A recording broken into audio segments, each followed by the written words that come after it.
నారా చంద్రబాబు నాయుడు గారు 1995లో ముఖ్యమంత్రి అయితే సుమారు 17 సంవత్సరాలు ముఖ్యమంత్రిగా ఉన్నాడు. సుమారు ఎరపతినేని శ్రీనివాసరావు గారు కూడా 17 సంవత్సరాలు ఎమ్మెల్యేగా ఉన్నారు. పల్నాడు ప్రాంతంలో అంటే చంద్రబాబు నాయుడు గారు 17 సంవత్సరాలు ముఖ్యమంత్రిగా, ఎరపతినేని శ్రీనివాసరావు గారు 17 సంవత్సరాలు ఎమ్మెల్యేగా కట్టిన హాస్పిటల్ యావత్ పల్నాడు గురజాల మాచర్ల 10 లక్షల జనాభాకి కట్టిన హాస్పిటల్ ఏందిరా బాబు అంటే అదిగో మీరు చూడండి ఎంత బ్రహ్మాండంగా ఉందబ్బా హాస్పిటల్. అది 6 పడకల ప్రాథమిక ఆరోగ్య కేంద్రం కూడా పూర్తి చేయలేకపోయారు. 6 పడకలు 40-50 లక్షలు చేసే 6 పడకల ప్రాథమిక ఆరోగ్య కేంద్రం 17 సంవత్సరాల్లో వాళ్ళు నిర్మించింది. అది ఎక్కడ కట్టారంటే ఇదిగో చెరువు, పిడుగురాళ్ళ చెరువులో. అంటే ఎవరికన్నా జబ్బు వచ్చినా జ్వరం వచ్చినా కాలు ఇరిగినా ఈ హైవే దాటుకొని గుంతలు దాటుకొని పాక్కుంటూ దోక్కుంటూ అక్కడికి పోవాలి. అసలు వాస్తవంగా ఈ చెరువు రేపు నీళ్లు పెట్టాలి. కరువు వస్తే పిడుగురాళ్లలో భూమిలో నీళ్లు ఇంకిపోతాయి, నీళ్లు ఉండవు. కర్మగాలి చెరువులో నీళ్లు పెడితే ఎవరికన్నా జబ్బు చేస్తే వాళ్ళు ఈదుకుంటూ పోయి చికిత్స అందించాలి. 6 పడకల హాస్పిటల్ కట్టలేని చంద్రబాబు నాయుడు గారు, ఎరపతినేని శ్రీనివాసరావు గారు మెడికల్ కాలేజ్ కడతారంట. ఇది వాళ్ళు చెప్పేది. మేము తెచ్చిన మెడికల్ కాలేజ్, మేము నిర్మించిన మెడికల్ కాలేజీకి రంగులు పూసుకొని ఓపెన్ చేస్తున్నారు. పర్లేదు, తప్పులేదు. ముందేమో ప్రైవేటైజేషన్ అన్నారు, అమ్ముకుంటామన్నారు. కేంద్ర ప్రభుత్వం ఒప్పుకోలా. రాష్ట్రంలో జగన్మోహన్ రెడ్డి గారు బాంచేత తాట తీస్తా ఎవడైనా లంచాలిచ్చి మెడికల్ కాలేజ్ కొనుక్కుంటా అంటే ఒక్కడు రాలా టెండర్కి. చివరికి వెనక్కి తగ్గారు. 70-80% పూర్తయిన మెడికల్ కాలేజీని పిడుగురాళ్లలో పూర్తి చేయడానికి ఎట్టో ముందుకొచ్చారు. గతి లేక పూర్తి చేయండి, తప్పులేదు. ఉత్తర ప్రగల్భాలు ఎందుకు? పైగా ఒక్కొక్కసారి ఒక్కొక్క మాట. ముందేమో రాయపాటి సాంబశివరావు తెచ్చారు అని ఎరపతినేని గారు అన్నాడు. నేను ఎప్పుడైతే ఛాలెంజ్ చేశానో తుస్సుమని ఆ మాట పోయింది. ఇప్పుడు ఒక కొత్త యాక్టర్, కొత్త నటుడిని తీసుకొచ్చారు రంగుబూసి, కృష్ణదేవరాయలు గారు. 5 సంవత్సరాలు ఆయన జీవితంలో ఎప్పుడు మెడికల్ కాలేజ్ గురించి మాట్లాడలా. ప్రైవేటైజేషన్ జరుగుతుంటే ఒక్కసారి కూడా చంద్రబాబు నాయుడు గారిని కలిసి ప్రెస్ స్టేట్మెంట్ ఇచ్చాడు. ఈ రోజున వద్దు, ప్రభుత్వమే నిర్వర్తించాలి, ఆ రోజు కష్టపడి తీసుకొచ్చాం, లేదు. అసలు మెడికల్ కాలేజీకి ఆయనకి సంబంధమే లేదు. ఈ రోజు పూర్తవుతుంది కాబట్టి వచ్చాము. నేను అప్పుడు చెప్పాను, జగన్మోహన్ రెడ్డి గారికి చెవులో చెప్పాడంట, కేంద్ర ప్రభుత్వ పాలసీ ఉంది, ఇలా చెయ్యొచ్చని. సిగ్గుండాలి. అబద్ధం చెప్పినా అతికినట్టు ఉండాలి అంటారు ప్రజలు. చేత కాకపోతే చెప్పకూడదు. పార్లమెంట్ లో అంట అప్పుడున్న ఎంపీ శ్రీనివాసరెడ్డి గారు ప్రశ్న ఇస్తే ఈయన ప్రశ్న చూసుకొని దానికి అనుగుణంగా మెడికల్ కాలేజ్ శాంక్షన్ చేయించా అంట. ఎక్కడ చేయించారా మీరు? O letter చూపెట్టమంటున్నా. 500 కోట్ల ప్రాజెక్టు తేవాలంటే కనీసం ఎమ్మెల్యేనో ఎంపీనో ముఖ్యమంత్రికో కేంద్ర ప్రభుత్వానికో లెటర్ పెడతాం. ఆ లెటర్ మీద ఎండోర్స్మెంట్ ఉంటుంది. ఆ మంత్రిది, ముఖ్యమంత్రి. ఇదిగో నేను చూపెడుతున్నాగా, ఇదిగో చూడండి. 3 జూలై 2019 నేను ముఖ్యమంత్రిని మొట్టమొదటిసారి ఎమ్మెల్యే అయిన వెంటనే జగన్మోహన్ రెడ్డి గారు అప్పుడు ముఖ్యమంత్రిని కలిసిన వెంటనే అన్నా, నా చిన్ననాటి కోరిక మెడికల్ కాలేజ్ అంటే వెంటనే పక్కనే పివి రమేష్ అనే సెక్రటరీ ఉన్నాడు, ఆయనకు రాశాడు చూడు ఎండోర్స్మెంట్. పివి రమేష్ గారిని పిలిపించి 12వ తేదీ బడ్జెట్ ఆ రోజున 2019లో మొట్టమొదటి బడ్జెట్ లో ఈ మెడికల్ కాలేజ్కి 66 కోట్లు శాంక్షన్ చేయించారు. ఆ రోజు ఎవ్వరికీ తెలియదు రాష్ట్రంలో. ఎందుకు తెలుసా? నాకు చెప్పారు, బడ్జెట్ లో వచ్చే విషయాలు అత్యంత రహస్యంగా ఉంచాలి, ఎవ్వరికి తెలియకూడదు. తెలిస్తే అది ప్రివిలేజెస్ కి వ్యతిరేకం అవుతుందంటే నేను కనీసం నా కుటుంబ సభ్యులకు కూడా చెప్పాల. అసెంబ్లీ జరగబోతోంది, బడ్జెట్ ప్రవేశపెడుతున్నాడు బుగ్గన గారు, జస్ట్ ఇంకా 2 నిమిషాల్లో ఆయన చదవబోతున్నాడు అన్నప్పుడు నేను, రామకృష్ణారెడ్డి, గోపిరెడ్డి గారు అక్కడ చుట్టూ ఉంటే పల్నాడుకు బ్రహ్మాండమైన ప్రాజెక్ట్ రాబోతుందని అసెంబ్లీ సాక్షిగా అంటే బుగ్గన ఒకటే అన్నాడు, తీసుకెళ్లిపోయాడు మహేష్ రెడ్డి మెడికల్ కాలేజ్. అలా వచ్చింది మెడికల్ కాలేజ్. అంటాడు కేంద్ర నిధులు. ఎలా వచ్చినాయి కేంద్ర నిధులు? అసలు పాలసీ తెలుసా కృష్ణదేవరాయలు గారికి? ఏంది కేంద్ర పాలసీ? ఎక్కడైతే ఏ జిల్లాల్లో మెడికల్ కాలేజీలు లేవో భారతదేశంలో, ఏ జిల్లాల్లో వాస్తవంగా మనకు అర్హత లేదు. ఎందుకంటే అప్పుడు మనం ఇంకా ఉమ్మడి గుంటూరు జిల్లాలో ఉన్నాం. గుంటూరు మెడికల్ కాలేజ్ మనకు అర్హత లేదు. మచిలీపట్నానికి లేదు, పాడేరుకు లేదు. మచిలీపట్నం కృష్ణా జిల్లాలో ఉంది, పాడేరు విశాఖపట్నం జిల్లాలో ఉంది. కానీ ఇక్కడ మాచవరంలో 100 ఎకరాలు చూపెట్టాం తెలివిగా. పాపం జవహర్ రెడ్డి గారు రాత్రి నాకు ఫోన్ చేసి నాకు ఏమొద్దు, భూమి చూపెట్టు, నేను తీసుకొస్తా అన్నాడు.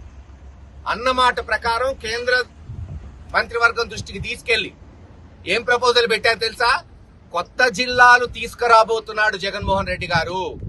పల్నాడు జిల్లా, అక్కడ ఎన్టీఆర్ కృష్ణా జిల్లా ఏర్పడబోతుంది. అలాగే అక్కడ అల్లూరు సీతారామరాజు జిల్లా రాబోతుందని చెప్పి నిధులు తీసుకొచ్చాడు. కేంద్రం ఇచ్చింది 200 కోట్లే, మిగతా 300 కోట్లు రాష్ట్ర ప్రభుత్వం. రోజుకో మాట. ఎరపతినేని శ్రీనివాసరావు గారు అసలు రాష్ట్ర నిధులే లేవంటాడు. కృష్ణదేవరాయలు గారు వచ్చి లేదు రాష్ట్రం 60-70 కోట్లు ఖర్చు పెట్టిందంటారు అంటాడు. కేంద్ర నిధులు లేకపోతే మెడికల్ కాలేజీలు రావు. ఎందుకు రావు చెప్తున్నా, అడుగుతున్నా. ఎందుకు రాలేవు?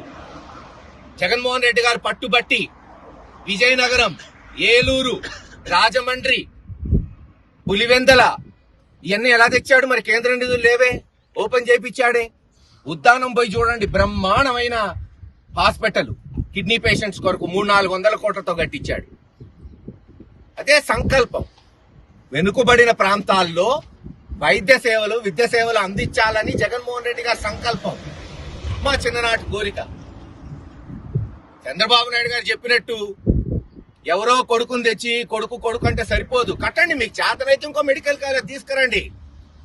గురజాల మాచర్ల మధ్య కట్టండి, తప్పేం లేదు. మేము ఒకటి తెస్తే మీరు 2 తీసుకురండి, ప్రాంతం బాగుపడిద్ది. అంతేగాని మేం తెచ్చిన దానికి రంగులు పూసుకొని దానికి ఏదో కట్టుకథలు అల్లుకుంటూ. ఎస్, కృష్ణదేవరాయలు గారు ఆ రోజు ఎంపీ. ఎవడి వల్ల ఎంపీ? జగన్మోహన్ రెడ్డి గారి వల్ల ఎంపీ. ఒక పార్టీలో ఉన్నప్పుడు ఒక ఎమ్మెల్యేగా, ఎంపీగా మనం అభివృద్ధి చేస్తే ఆ పార్టీ నాయకుడు వల్ల జరిగినట్టు. నేనే చెప్తున్నా కదా, జానపాడు ఆర్ఓబి బ్రిడ్జ్ ఎక్కడో కింద ఉన్నది 30వ స్థానంలో ఉంది, 5-6 స్థానానికి తీసుకొచ్చా కృష్ణబాబు గారికి చెప్పి. ఆ రోజు కృష్ణదేవరాయలు గారికి చెప్పా, పోయి R&B డిపార్ట్మెంట్ లో నీకేదో గడ్కరీ గారు తెలుసు అంటున్నావు, పర్స్యూ చేయంటే పోయి వచ్చి చెప్పాడు. అయిపోతుంది, 6-7 స్థానంలో ఉంది, లక్కీగా ఖచ్చితంగా శాంక్షన్ అవుతుంది. శాంక్షన్ అయింది, పనులు జరుగుతున్నాయి. దానికి కారణం వైఎస్ఆర్సీపీ పార్టీ. అంటే పార్టీ మారినప్పుడల్లా ఇష్టం వచ్చినట్టు మాట్లాడుకుంటూ కూర్చుంటావా? ధైర్యంగా చెప్పాలా చేసిన పనిని. తప్పులేదు దాంట్లో. ఏది పడితే అది మాట్లాడటం. ఎరపతినేని శ్రీనివాసరావు గారు అంటాడు, మహేష్ రెడ్డి, బ్రహ్మానంద రెడ్డి గారి విగ్రహానికి రంగులే లేదంట. రంగులు నేనే, విగ్రహం పెట్టిందే నేను. రంగులే ఉంటాయి, రంగులు పోతుంటాయి, వేస్తుంటాం. మొన్న తెలుగుదేశం నాయకుడిని అడిగా, ఏందా మీ ఎరపతినేని శ్రీనివాసరావు గారు ఎప్పుడు రంగులు అంటుంటాడు, ఇంకా ఇదే పనే అని నవ్వుతున్నాడు ఆయన. మరి రంగులు వేసుకోవడం తప్పితే ఆయన కట్టింది ఏముంది సార్? మీది కట్టిన మున్సిపాలిటీ 20 కోట్లతో స్థలాన్ని తీసుకొచ్చాం. 1 కోటి రూపాయలతో బిల్డింగ్ కడితే 10 లక్షలతో రంగులు పూసి ఓపెనింగ్ చేసుకున్నారు. ఇప్పుడు 215-20 కోట్లతో మెడికల్ కాలేజ్ పూర్తి చేస్తే రంగులేసి ఓపెన్ చేశామని సంబరాలు చేసుకుంటున్నారు. దమ్ముంటే ఇది కాదు, మీరు ఎలక్షన్కి ఇచ్చారు మాట, ఇంటికో గ్యాస్ ఇస్తానన్నావు. 70,000 కుటుంబాలు ఉన్నాయి ఎరపతినేని శ్రీనివాసరావు గారు గురజాల నియోజకవర్గంలో. గ్యాస్ కొరతుంది. ఎప్పుడు ఇస్తావు గ్యాస్? గ్యాస్ కొట్టడమేనా, గ్యాస్ ఇచ్చేది ఉందా? 70,000 కుటుంబాలకు, ఒక్కొక్క కుటుంబానికి ఒక్కొక్క సిలిండర్లు ఎక్కడ ఇస్తానన్నావు. ఇస్తావా, ఇవ్వవా? అది చెప్పు. ఇచ్చిన హామీలు నిలబెట్టుకోలేక మేము తెచ్చిన ప్రాజెక్టులు పూర్తి చేయటం, మేము తీసుకొచ్చిన జల్ జీవన్ మిషన్ మంచినీటి పథకాలు, నాగార్జున సాగర్ నుంచి లైన్ వేస్తున్నాం. ఆ రోజు టెండర్లు పిలిచారు, ఈ రోజు మళ్ళీ రివర్స్ టెండర్లు పిలిచి మేము తెచ్చామంటారు. గ్రామాల్లో పైప్ లైన్లు కూడా, మాచవరం పోయి చూడండి, పైప్ లైన్లు చాలా పూర్తయింది. పులిపాడులో పైప్ లైన్లు వేస్తే తెలుగుదేశం పైప్ లైన్లు అమ్ముకున్నారా నాయకులు? పైప్ లైన్లు, వాటర్ లైన్లు. వీళ్ళంట పైప్ లైన్లు వేసి నీళ్లు ఇస్తారంట. పిడుగురాళ్ళకి తాగునీరు ఇచ్చింది మేం కాదా? 7-8 వేల కనెక్షన్లు ఇస్తే ఇప్పటికి 700 కనెక్షన్లు ఇవ్వాల 2 సంవత్సరాలై. ఊహించండి, మాకు కేవలం 5 సంవత్సరాలు, 2 సంవత్సరాలు కరోనా పోయింది. 3 సంవత్సరాలే 2021 నుంచి 24 వరకు ఉంటే సుమారు 1900 కోట్లతో శాశ్వత పథకాలు. గురజాల దాచేపల్లి జాతీయ రహదారి, ఇదిగో బైపాస్ రోడ్ బ్రహ్మాండంగా వెడల్పు చేసి ఓపెన్ చేశాం. పిడుగురాళ్ళ రోడ్ ఎట్టుంది ఇప్పుడు? నాకు తెలిసి ఆంధ్రప్రదేశ్ లో లేదు పిడుగురాళ్ల మెయిన్ రోడ్ లాగా హాయిగా ట్రాఫిక్ లేకుండా, కాలుష్యతం లేకుండా, యాక్సిడెంట్ లేకుండా ప్రశాంతంగా నడుస్తుంది. అందుకే చెప్తున్నా, మీకు దమ్ము ధైర్యం ఉంటే మరి మెడికల్ కాలేజ్ తీసుకురండి పల్నాడు జిల్లాలో, ఎక్కడైనా పెట్టండి, తప్పులేదు. వినుకొండ దగ్గర, మాచర్ల దగ్గర పెడతారా, మాచర్ల గురజాల దగ్గర పెడతారా, వినుకొండ ప్రాంతంలో పోయి చెప్పండి, జగన్మోహన్ రెడ్డి గారు ఒకటి ఇచ్చాడు, మేము ఒకటి చేస్తాం. లేదు 16 కాలేజీల్లో 6-7 పూర్తయినాయి, మరి మిగతా ఎప్పుడు పూర్తి చేస్తారు? ఒక పిడుగురాళ్ళు ఏదో గతి లేక కేంద్ర ప్రభుత్వ నిధులు మేము తీసుకురావడం వల్ల పూర్తి చేయడం కాదు, మిగతా ఉన్నాయి కదా. మార్కాపూర్ అంటే షెడ్, అవును ఉండొచ్చు, కొంచెం ఆలస్యమైంది. అయితే ఇప్పుడు మార్కాపూర్ జిల్లా అయిందిగా, మరి ఎందుకు తేలేదు ఇప్పటి వరకు మీరు శాంక్షన్? తీసుకురండి ఇప్పుడు కేంద్ర ప్రభుత్వ దృష్టికి తీసుకెళ్లి. 5 సంవత్సరాలు 14 నుంచి 19 వరకు చంద్రబాబు నాయుడు గారు బీజేపీ కలిసే ఉందిగా, ఈ పాలసీ ఉందిగా, మెడికల్ కాలేజ్ పాలసీ.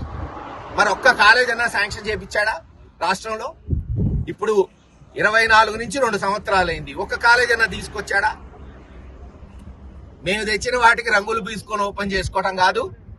ఏది ఏమైనా మేము నాటిన చెట్టు ఫలాలు ఇవ్వబోతుంది, ఆనందంగా ఉంది. మేము చేసిన పోరాటం రాష్ట్రంలో, ఈ ప్రాంతంలో అభివృద్ధి అంటే ఏ రోజు మాట్లాడిన ఎరపతినేని శ్రీనివాసరావు గారు కూడా కాలేజీల హాస్పిటల్ గురించి మాట్లాడుతున్నాడంటే అది మా పోరాటం. తలొగ్గక తప్పదు.